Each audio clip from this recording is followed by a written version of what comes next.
Hi, I'm Danica Tormolen, VP of Content for TSNN.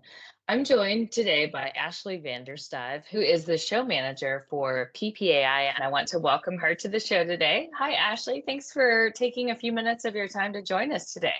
Hi, thanks for having me. So I learned about this story from another industry friend of mine, and I thought it was super interesting, and I thought it would be something that other people could learn from. So I wanted to share her story. Before we get started, though, I want to give you just a little bit of context about the event. So PPAI produces the annual trade show each January for the promotional products industry. And in 2024, the expo drew 16,000 industry professionals to the Mandalay Bay Convention Center in Las Vegas, and nearly 1,000 exhibiting companies filled more than a quarter million net square feet of exhibit space.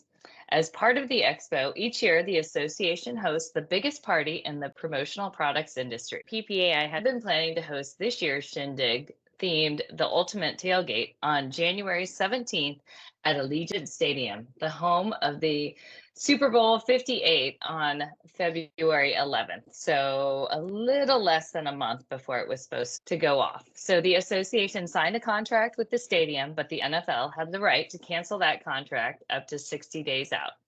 By November, they had sold about 700 tickets to the event, about half the number they had planned to sell. But unfortunately, on November 8th, right at 60 days out, the NFL and Allegiant Stadium informed the Expo staff that Usher's Super Bowl halftime performance would result in the cancellation. The team had no choice but to pivot and come up with another venue and most likely a new theme. So we asked Ashley to join us today to share her experience on finding that new venue and really starting from scratch on planning a party for more than 1,000 people in 60 days, while also dealing with that critical 8-week time frame before a massive trade show. So, Ashley, did I lay the groundwork okay there? You did. That was a good debrief. As you mentioned, it was 60 days out. And on top of that, we were going through a new show look and feel. And so it was a little bit more added pressure to the show this year of executing all of our new designs. But like you said, 60 days out, we always knew that was a possibility of us getting nixed from the stadium. We were very hopeful that we wouldn't. We thought that it would get to the 60 days and they would give us the green light to go ahead. But we sold every sponsorship opportunity that we wanted to for the party already. We had booked the band. We had all the groundwork pretty much laid out for that event prior to getting that email. So when did you originally sign that contract with Allegiant? Was the Super Bowl already going to be there at that point by then? It was. So we knew that was a possibility. And then we worked with Allegiant to finagle some language in there that we felt comfortable moving forward with before signing. So when you got notified of that, tell us, what was your reaction? What do you do first in a situation like that? Oh, yeah. My reaction was complete shock. I was actually on the call and the email came through and I stopped everything and I just kind of went into pure panic mode. And then it was just telling the right people and then coming up with a game plan. So that first week, we really spent time looking at other venues within Las Vegas and pitching ideas to the executive team and trying to figure out which direction we wanted to pivot in. Give us an idea, like where do you typically hold parties? Like in the past, before we started recording, you said this is your third expo that you've worked on, and you joined in September 21. So the last couple of years before that, where did you hold your big parties? Yep. So the last two shows were held at Allegiant. And then prior to that, they were held on site at Mandalay Bay at the House of Blues. This was a big shift for us. I think coming out of COVID, we wanted to have a great party and a great experience. So that was our first year at Allegiant. It was our first show back post-COVID. So it must have been really well attended and a popular destination. I've been there for a couple of events. Definitely makes an impact on attendees when you walk in there and you can be in an NFL stadium for your own private event. It's pretty cool, right? Yeah, it's a beautiful stadium and Now that the Super Bowl has been held there, I've been listening to podcasts, and that's all that people can say is how cool that stadium is. So I feel grateful that we've already had 2 experiences in there. That's exactly how I felt.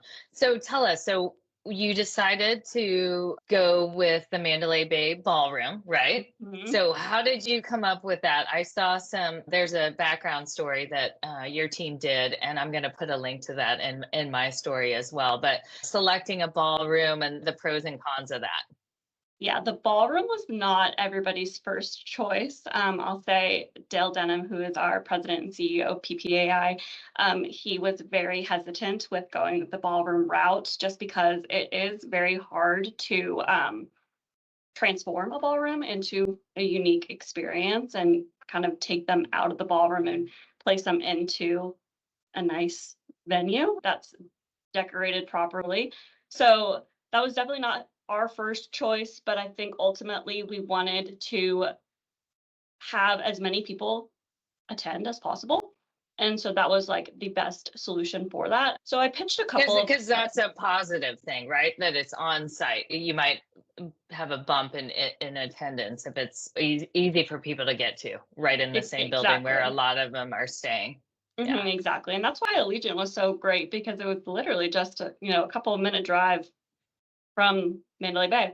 So yes, the ballroom did end up being our choice, and there was a couple of different ideas of themes thrown out there before we met the Vintage Cirque meets Circus. So basically, 2 years ago was my first show. We were going through invoicing. We were all working from home because the first week back we worked from home just to stay safe. And I had my Spotify playlist playing, and The Greatest Show came on from The Greatest Showman. And I just got so hyped up. I like pictured it playing during the show, and it made so much sense of like, this is the greatest show in the promotional product industry. And so I just had this idea that it would be really cool to open the show with that song playing and having some performances happening during that time. And so I kind of pitched the idea for 2022, but like I said, we were already back at the stadium again. And I felt like it didn't really go. It just kind of felt out of place. It was like this random, like, here's a Cirque performance. And then the rest of the show didn't circle around that theme. And so when we pivoted, we kind of kept the show opening idea in mind, and it made the perfect amount of sense to have it as our show opening and then also having it as our closing party. It's kind of a full circle. So tell us, what does that look like? So vintage circus meets Cirque, right? Yeah. So we're going to share some photos from the event, and I was able to look at them. But tell us a little bit about how you made that theme come together. Oh, yes. I spent a lot of hours on Pinterest. I wanted to pull in the right amount because I feel like when you go to circus, it could get cheesy really fast. And I didn't want it to be cheesy. I wanted it to be classic and, like I said, vintage. So a lot of Pinterest ideas have helped me. I created a mood board. We ended up working with MGM's event production company to kind of help bring this together. And so I shared my mood board and I didn't really stray away from that. I was very like, we need to follow this to a T. And that's kind of how it got executed. So where did you spend the most of your budget to transform that room?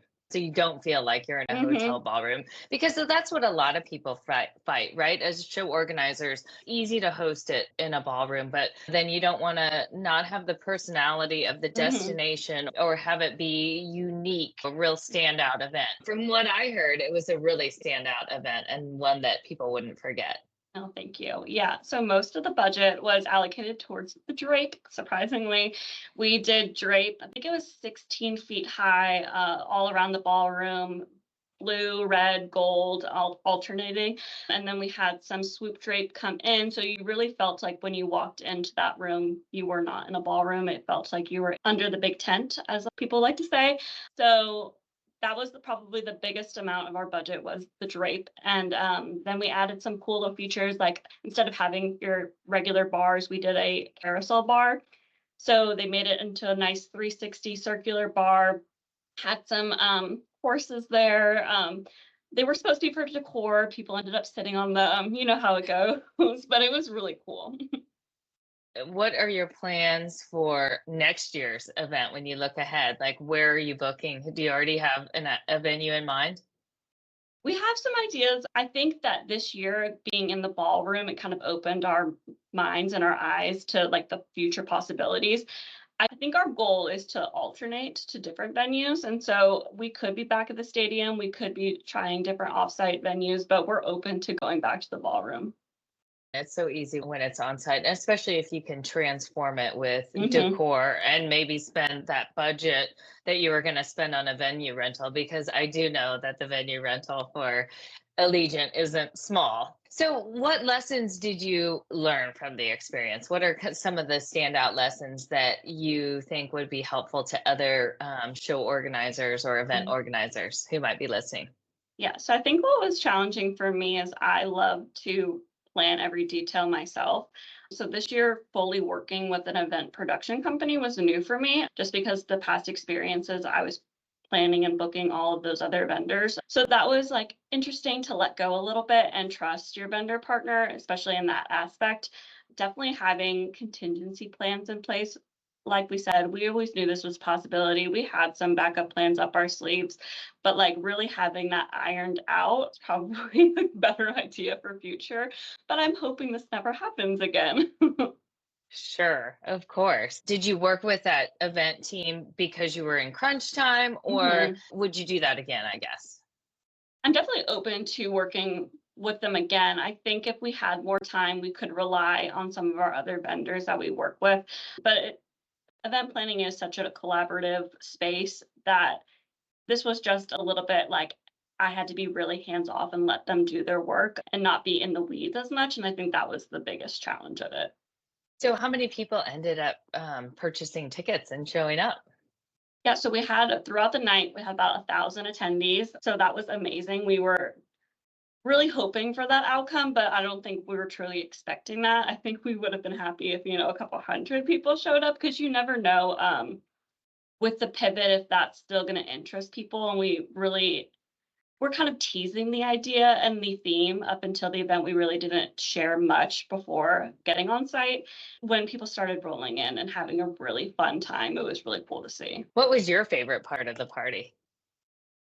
Probably the featured acts. So throughout the night, we had four featured acts. So we had a chair balancing act, a body balancing team, we had a skating act, and a hula hoop performance. And so just like looking around and having everybody crowd around the riser and have their phones out or just like kind of staring in mesmery, that was really fun to see. Yeah, kind of like Usher's halftime show, Exactly. except in the Mandalay Bay Ballroom. Yeah. So, what was the feedback that you got specifically from exhibitors and attendees? What did they tell you? Oh, yeah, it was great. I honestly have never had so many people come up to me and just thank me or just want to say like how much fun that they're having. So we've got a lot of good feedback from hosting in the ballroom and overall just the theme. A lot of people loved the carnival games that we had. They loved the acts. Like I mentioned, they were mesmerized by it. And so hearing that feedback to my face is really nice because I feel like most of the time it's like people just expect it, and just to hear that feedback, it was really cool. You said you had sold out sponsorships, and I know Mhm, you had sold 700 tickets at mhm, that point. Did you have to refund any money, or did any sponsors want to do something different because of mhm. that? Yeah, so we did reallocate some sponsorships. We had to move some pieces around. As mentioned, the theme was Ultimate Tailgate, and so a lot of that sponsorship didn't transfer over very well to the circus theme, but we did reach out to them. The sales team did a great job at reallocating that. So then for the tickets, we did a campaign about basically we were selling our tickets at $75. We had to lower that from the ballroom, so we lowered it to $50. So we gave people the options to either get that refund back to them or we had them bring a guest at no additional cost to the ticket. So we did a large campaign about that. And a lot of people added additional ticket at no additional charge, which was really nice to see. That's nice for the association. Mhm. That's really great. When the NFL and Allegiant canceled that contract, did you lose any money on that or deposit? No, no money was lost. It was written in the contract very well that there would be no stipulation on our end if they did decide not to move forward with our event. Mhm. So Would you sign another contract with Allegiant? I think I would. I'm not going to hold anything against the well, it's the NFL, not Allegiant, so we'll keep Right. Allegiant good. Yeah. Their events team is different. I know that the Mhm. NFL works really tight in terms of what's going on in and around the city and what they Mhm. control, et cetera. And I mean, after watching the halftime performance, you can see that there probably was a lot of additional equipment and Mhm. things that they had to run through in practice to where they couldn't Yeah. turn the venue right from the date of your party to the actual Super Bowl. Mhm. Yeah. It was a great performance. I loved it. No Yeah, hard it feelings, really. Usher. Yeah. Yeah. Well, and again, if you do it at another party there, it just makes it all that more exciting and Yeah, exactly.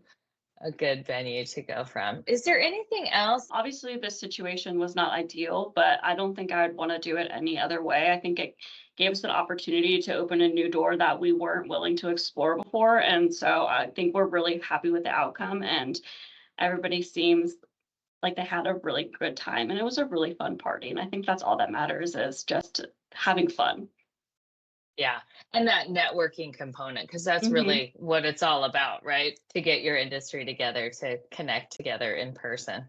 Exactly. We had one of our attendees approach somebody from our team basically saying that during the carnival alley, they were playing games and they wouldn't have been able to connect with somebody without those games. That was really fun to hear.